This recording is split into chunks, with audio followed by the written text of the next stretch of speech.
माता तुलसी के विवाह की कथा। एक बार भगवान शिव ने अपने तेज को समुद्र में फेंक दिया था। उससे एक महातेजस्वी बालक ने जन्म लिया।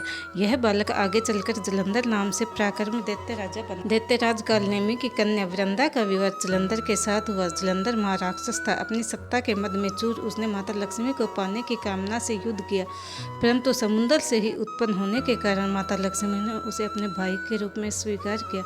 वहां से पराजित होकर वह देवी पार्वती को पाने की लालसा से कैलाश पर्वत पर गया। भगवान देवादिदेव शिव का ही रूप धरकर वह माता पार्वती के समीप गया, परंतु मां ने अपने योग बल से उसे तुरंत पहचान लिया तथा वहां से अंतर्ध्यान हो गई। देवी पार्वती ने क्रुद्ध होकर सारा वृत्तांत भगवान विष्णु को सुनाया। जलंधर की पत्नी वृंदा अत्यंत पतिव्रता थी। उसी के पतिव्रत धर्म की शक्ति से जलंधर न तो मारा जाता था, न ही पराजित होता था। इसलिए जलंधर का नाश करने के लिए वृंदा के पतिव्रत धर्म को भंग करना बहुत जरूरी था। वृंदा भगवान विष्णु के भगत थी और एक पतिव्रता स्त्री भी थी, जिसके कारण उसका पति जलंधर और भी शक्तिशाली हो गया।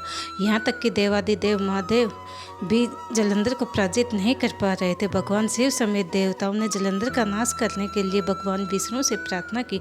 भगवान विष्णु ने जलंधर का वेश धारण किया और पतिव्रता स्त्री वृंदा की पवित्रता नष्ट कर दी। जब वृंदा की पवित्रता खत्म हो गई तो जलंधर की ताकत खत्म हो गई। भगवान शिव ने जलंधर को मार दिया। इस सारी लीला का जब वृंदा को पता चला तो उसने क्रुद्ध होकर भगवान विष्णु को हृदयहीन शिला होने का श्राप दे दिया।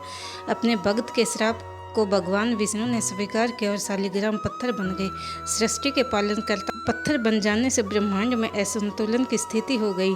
यह देखकर सभी देवी देवताओं ने वृंदा से प्रार्थना की कि वह भगवान विष्णु को श्राप से मुक्त कर दें।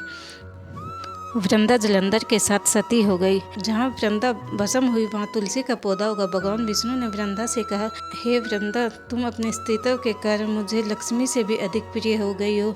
अब तुम तुलसी के रूप में सदा मेरे साथ रहोगी।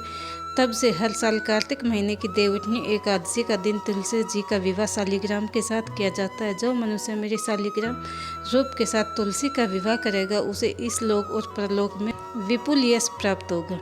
कहानी अच्छी लगी तो वीडियो को लाइक और शेयर जरूर करें।